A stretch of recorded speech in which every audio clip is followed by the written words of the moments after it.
Hi, I'm Hillary. Welcome to my channel, Teaching Moments. So recently, I was talking to a mom who's going to homeschool her children for the first time this year. She wasn't sure what kind of curriculum to buy, and she was on a tight budget. If that sounds familiar, you're not alone. So I thought I'd do this video today on curriculum basics on a budget.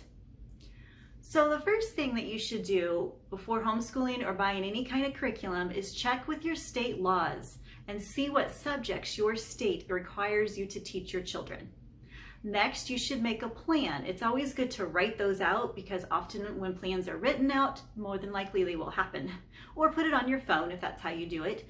But take your child's name and say you have a daughter named Lucy and put Lucy and then put math, English, history, science, spelling, whatever your state requires, and then just fill in kind of what your plan is to teach that subject so that you know you have at least a tentative plan. That doesn't mean it's rock solid and that you can't change it, but at least you know you have something there and what you need to check off that's done and what you need to still get.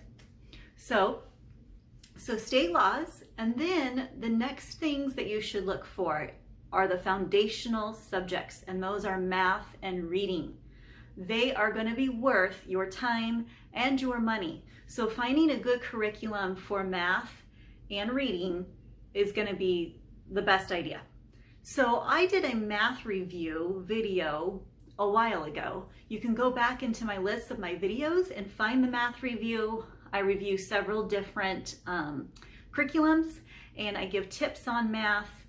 It's a pretty good video, so go check that one out. Then when I'm talking about reading, I'm talking about actual reading, not grammar, but reading and learning, the child learning to read in the early years, and then in the upper elementary years, the reading comprehension. That really needs to be solid and strong. And once a child or a person knows how to read well, they can learn about anything. So you really want a very strong foundation on that. As far as reading goes, I use Barton Reading and Spelling for my 4 children. And if you don't know me, all 4 of my kids have dyslexia, and that is a dyslexia program. However, your kids don't have to have dyslexia for you to use Barton Reading. I have also done a review on Barton Reading.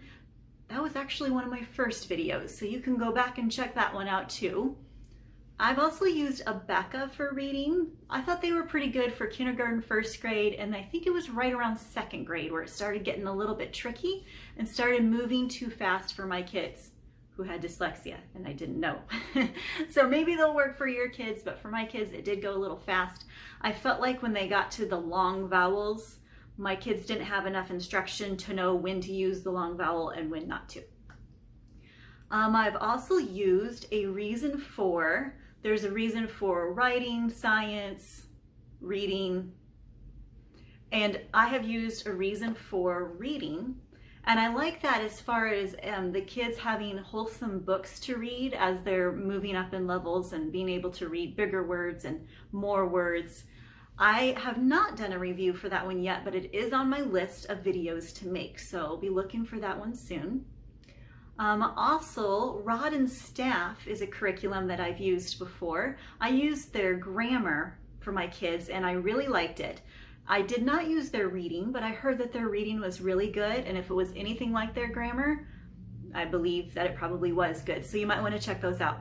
Now, of those reading curriculums that I've mentioned, all of them except for Barton Reading do have a Christian base to them. So if that's not something you're interested in, then those might not be a fit for you. But if it is, check it out and see what you think. So there's also a way to save money is you can go online and find some free math and grammar worksheets. So let's say school's coming up soon and you know you really need to get your child going in some math and grammar, but you haven't figured out what to use yet. You can just use these for a while until you get the curriculum in, or maybe you ordered it and it hasn't come in yet. Or this is a good way to refresh after summer break, and then for some of them, they've been on break even longer with this crazy corona thing that's been going on. So look for some math and grammar worksheets online. On my board behind me, I have listed some links that you can go to find some games or worksheets that are free. So if I oftentimes forget to put these links in the comments below, so that's why I put it on my board. I hope that I'm going to try to remember for you guys, but if I don't, at least you can pause the video and take a look.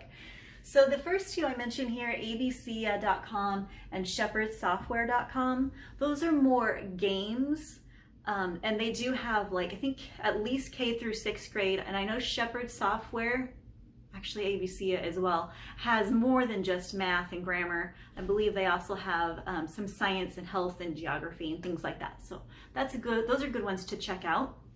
Next is matthewc.com, and in parentheses it says go to drills page.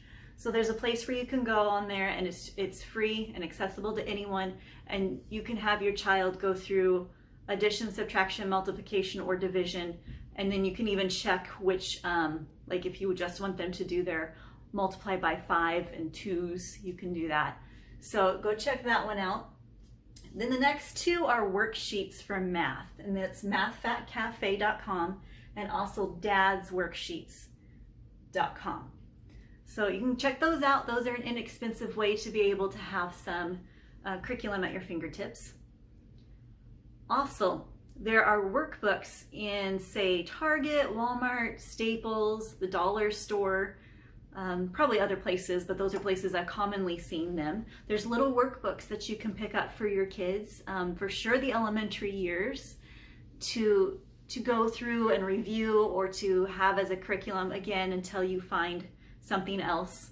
I've also used this as extra practice sheets when a child might not have been really understanding what they needed to learn.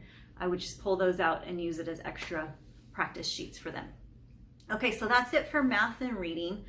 Then as far as like health, science, history, those are a little bit easier for you to go inexpensive with. A trip to the library is a good way to go with those. That's an inexpensive option. You can go there and pick out whatever it is that you guys are learning about, and a library trip sometimes in the middle of a school day or in the middle of a school week sometimes can be a refreshing break for both you and your child. So a library is a great option. Also, there's cooking class that you can teach your children for health if you want. I have a review on a book that I use to teach my kids how to cook, so you can go check that out as well. If you're curious about what to teach your kids in history and in science, for history, okay, so I have a daughter that's going into her senior year. And so I've seen the gamut from kindergarten through your senior year of what they teach. So for history, I noticed it was kind of a pattern of one year it would be American history, the next year it would be world history, and then back and forth like that. So that's how a lot of places do it from what I've seen, but you can do it your own way. Again, this is homeschooling. You are the teacher, you're the one in charge. As far as science goes, for the younger years, the elementary school years, they basically teach plants, insects, animals, and you can put those into groups of invertebrates and vertebrates. There's weather, earth, rocks, and then they start to give them some forces by like 4th grade, like gravity and magnetism and that kind of stuff. They start to talk about those kind of things. So those are the basic things that they learn in elementary school years, and they kind of just continue to relearn those topics. So if you're wondering what to teach your child, find out what's interesting to them and go with that. It's going to be a lot easier to teach your child when they're interested and engaged in something. So yeah, go with what they're interested in. Or if you are discovering that they really don't know about, say maybe they don't know about the earth, or they don't know about weather very much, and they keep asking you questions, then study that as a topic. And just keep studying it until you feel we're satisfied with that, and then move on. Also, Pinterest is a great place to go to get some ideas and inexpensive ways to teach many different subjects. I've used that one a lot myself, especially for science experiments. That's a fun place to find some. Another place to find curriculum, believe it or not, is the Goodwill store. Once in a while, people don't know what they have, or they don't feel like trying to sell it on their own, or they're moving and they just need to get rid of everything. And once in a while, you'll find curriculum end up in the Goodwill. You have to hunt through all the books, but if you find some curriculum, it's going to be much cheaper than it would have been on, say, like the Facebook Marketplace or eBay or Craigslist or wherever you look for those kind of used curriculum books. Also, HSLDA has grants that they give to people families that are struggling with money. So you can talk to them and see if you can you apply and see if you can meet the requirements to be able to get some help to buy some homeschool curriculum. Also, Barton Reading will give you a grant to buy some of their products.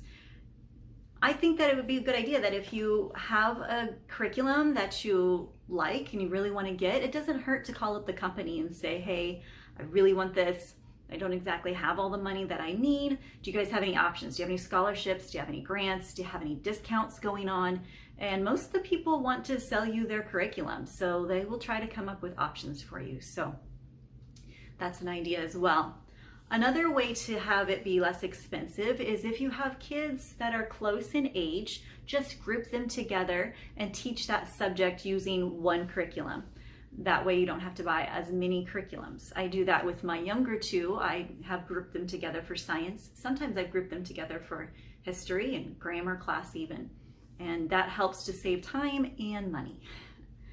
Another way you can do it is to find a co-op in your area and just get to know the other homeschool moms and see what they have used and how they can use things inexpensively. And maybe you could swap books with each other, or maybe somebody doesn't need something anymore and they're gonna give it to you, sell it to you. Or sometimes there's like seniors that are graduating and that's their last child and there's just boxes of books. I've gotten a lot of curriculum that way. There's just boxes of books and they're like, free, take it, just take it, get it out of my house. And so you might be able to find that kind of situation too.